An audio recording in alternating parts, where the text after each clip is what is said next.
What's up, y'all? It's me, Angie B, back again with another video. And today, my special guest is my Aunt Neat B, aka Aunt Shanique. She is a counselor, and she was my lawyer when I was in school. Whenever there was an issue, I knew she would get the teacher straight. Drop it.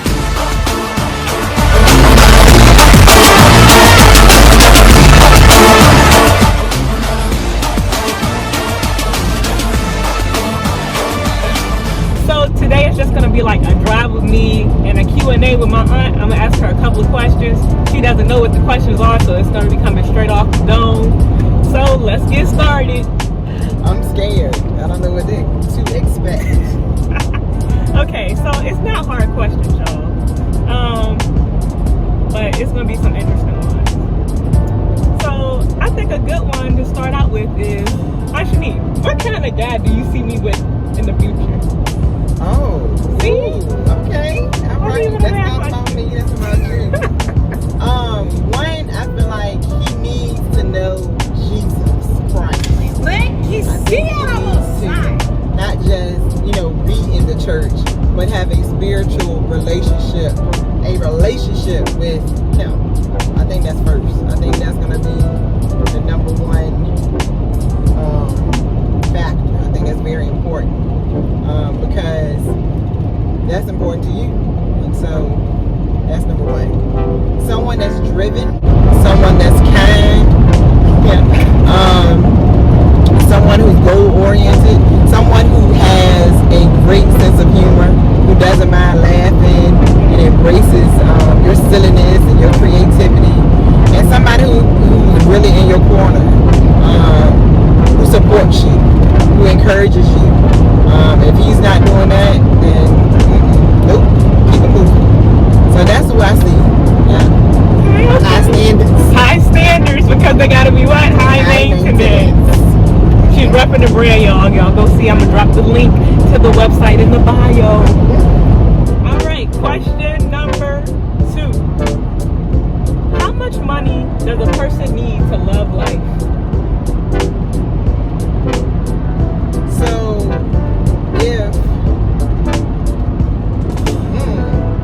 if you determine whether or not you love life by how much money you have, you're gonna be an unhappy person. That's what I see. Because it's never enough. Because you get a certain amount, you're gonna want more. So loving life, I feel like it's wrapped up in loving you. And good one, they're connected.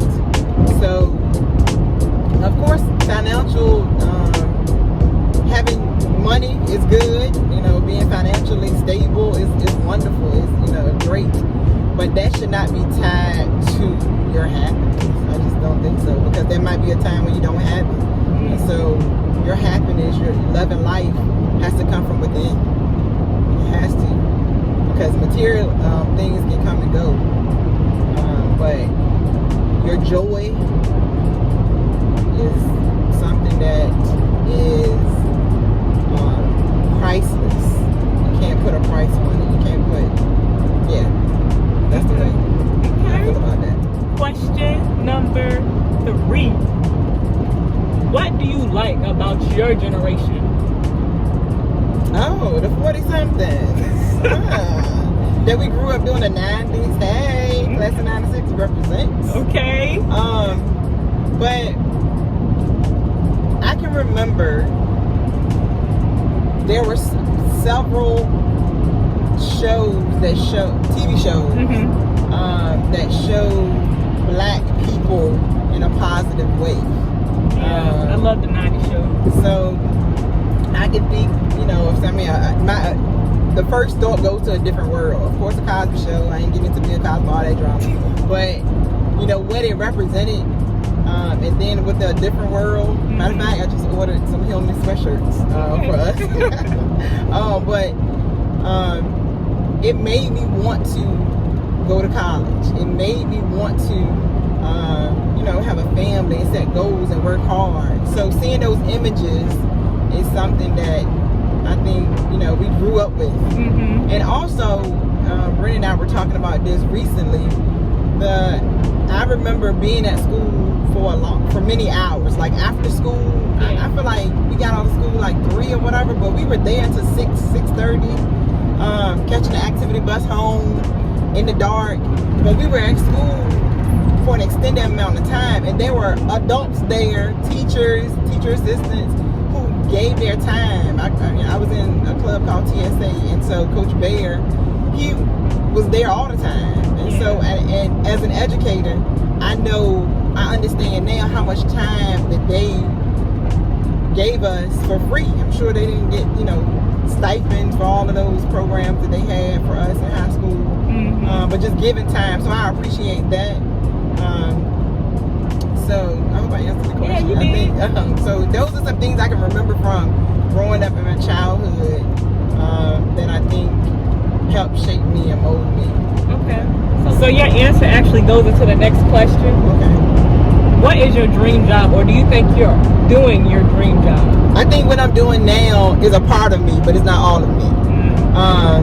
So I still have goals and career aspirations that I have. For many years, and I still, I'm not ashamed to say it, I wanted to work for the NBA Cares or the WNBA Cares program to connect athletes, professional athletes, with community service projects to serve the community. So I never knew that. Yeah. So to coordinate those programs for an athletic program. So yeah, that was one of the things in my mind that I always wanted to do. Yet when I was younger, I knew I wanted to. Well, one time I wanted to be a scientist. I don't even know where that came from, but at one time I did. But then, as I got older, I wanted to work with young people. So I knew that was a passion. I didn't want to necessarily teach, but I wanted to work with young people. But I also was interested in law. But fear prevented me from pursuing that. And so that's the real truth. Fear prevented me. As a child, I was very shy. I struggled with speaking in front of people. And y'all, if you knew my aunt, you know she is not shy now. Not at all. She is outspoken, okay? Not at all. But that's something I struggle with, and I'm not ashamed to say that. And so I think that's a big part of why I tell our kids, my niece and nephews, the message of no limits, because I don't want them to allow fears to prevent them from doing things that they can do. So I don't care who's around you. I don't care who the teacher is, who the coach is, whoever, your peers. Just knowing that you can do whatever you want to do. You can do that. That's just the bottom line. You got to work hard. You got to go into it. You got to leap. But you can do it. So I think that experience for me, I never wanted them to be afraid to speak in front of people. I never wanted them to get nervous, and of course you're gonna get nervous, but not allow it to cripple you, because I know oftentimes I experienced that. So that was my goal. That continues to be my goal, for them to understand that you can do whatever you want to do. Just keep working hard, stay focused, know that trust in God, and that it's yours. Just do it. Ashanique always tell us that I can do Philippians 4:13. I can do it. And no limits. No limits. That's it. Okay, and the next question is, what do you think the greatest invention has been during your lifetime? Well, I know the most popular one would be the phone. I can remember in the 90s, I guess, when my mom got a car phone, and I thought it was like a freaking little suitcase. And I was so excited. I was like, oh my God, we got a phone in the car. But we couldn't text and, do any of that stuff. It was huge. Yeah. But I think that has changed the way, we connect. Communication, the way we connect with people. If you can't find your cell phone, you're grabbing it. So, but I also think that we have to continue to use it for good. Yeah. So with the cell phone, the technology, the social media, is a way to bridge and connect, but it has to be used for good. Yeah. Because we can spew negative stuff every day. We can just say that and we can feel our spirit with that. But how's that going to help us? So you want to make sure that you're using these things in a right way, in a positive way to uplift. Like, I'm not perfect, but if what you're putting out is not helping someone, then you need to keep that to yourself. Yeah. That's the word, y'all. All right, y'all. So we're at the last question because it's starting to get dark out here and y'all can't see us.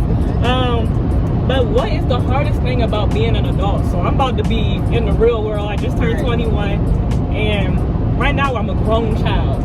So, but I want to know what the hardest thing is of being an adult. That's a good one. That. I feel like the word adult is like so many different layers to it. Okay. You may feel that you're an adult as soon as you turn 18 or 21. Yeah. But I remember growing up in my home church, and Pastor Bishop Daniels will always tell us, you're not grown until you're gone. Meaning that you're not grown until you can take care of yourself. You can provide shelter over your head, you can feed yourself, you can pay for your insurance, pay your car note, whatever it is you need, you are able to provide that. So you ain't grown until you are able to do that. So I can remember that. But being an adult, it's just so many layers. I think a challenging part can be, something I've experienced is not being complacent. Continuing to, don't forget those dreams you had when you were younger and the things that you thought, like, I can do this.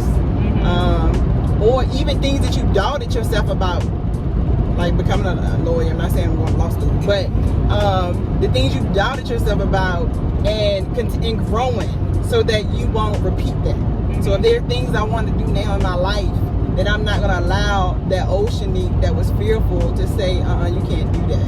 You can't do that because of this. Or you might stutter when you talk, or you might, may not know everything about that subject.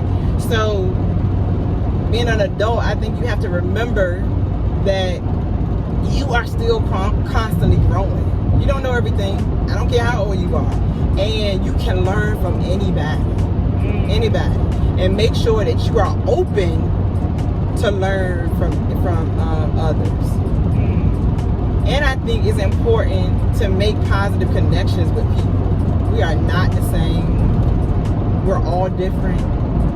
And that is what makes the world beautiful. So I think sometimes we get caught up in our own mind and our own way of doing things, and I think that is something that we have to fight against. We have to be open. We have to be willing to grow. We have to, in my mind, what's important for me is to seek God, for Him to guide and direct my paths, and know that, you know what, I can do this.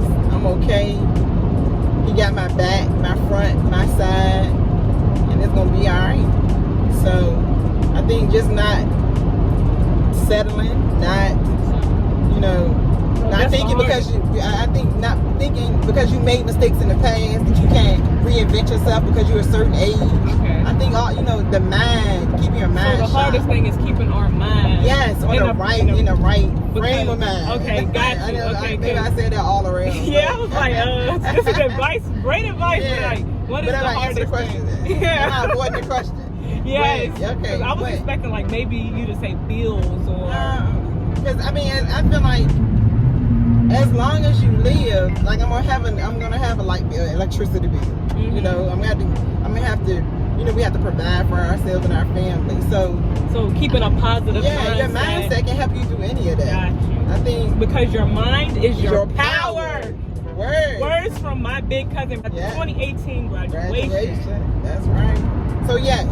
Okay. So that's your mind is a terrible keeping that mind sharp and not allowing your own negative self-talk to overpower you.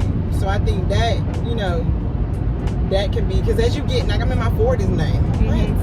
That's crazy. That's crazy. I can't believe it. I'm in my 40s. I'm like, what the world? I'm 21. I can drink. Okay. Anyway, but just making sure your mind is constantly growing and you're not complacent, and that you're trying to move forward, that you're working on yourself. Yeah, I think it's easy to become complacent. So I kind of did answer it. Yeah, you did. As an adult, it's easy to do that. Especially when life happens. Yes. For some people, yeah. Yes, definitely. I can see that, what you're Definitely. saying. So that's what I was trying to say. Okay. All right. We got the gist. Okay. Off the cuff. Look, Ashanique dropped some gems to us tonight. This has been a fun little ride. We've been riding all day. But yes, if y'all like the drive with me, this can be a potential series just to get some different inputs from other people besides me. That's right. But yeah, if y'all like this, if y'all want to see Ashanique more, because she be speaking to students all the time, y'all. Like, a lot of my friends call her Ashanique because, like I said, she was the lawyer for all of us. It was this one time where this situation particularly was for not extracurricular. What's those classes called? CCE classes? Yeah, elective classes. Uh-huh. So elective classes, if you had an A, you shouldn't have to take your final. All the electives had canceled the finals at that point after she talked to the principal, and I thought that was hilarious, and everybody was like, yo, thank your aunt for me, because that was one less final we had to take. So yeah, Ashanique, great advocate. But she always drops gems.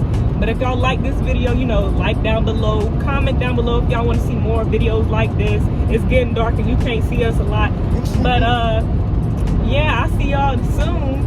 I'm not gonna put a time frame on me because classes are crazy on NGP TV. Bye. Bye.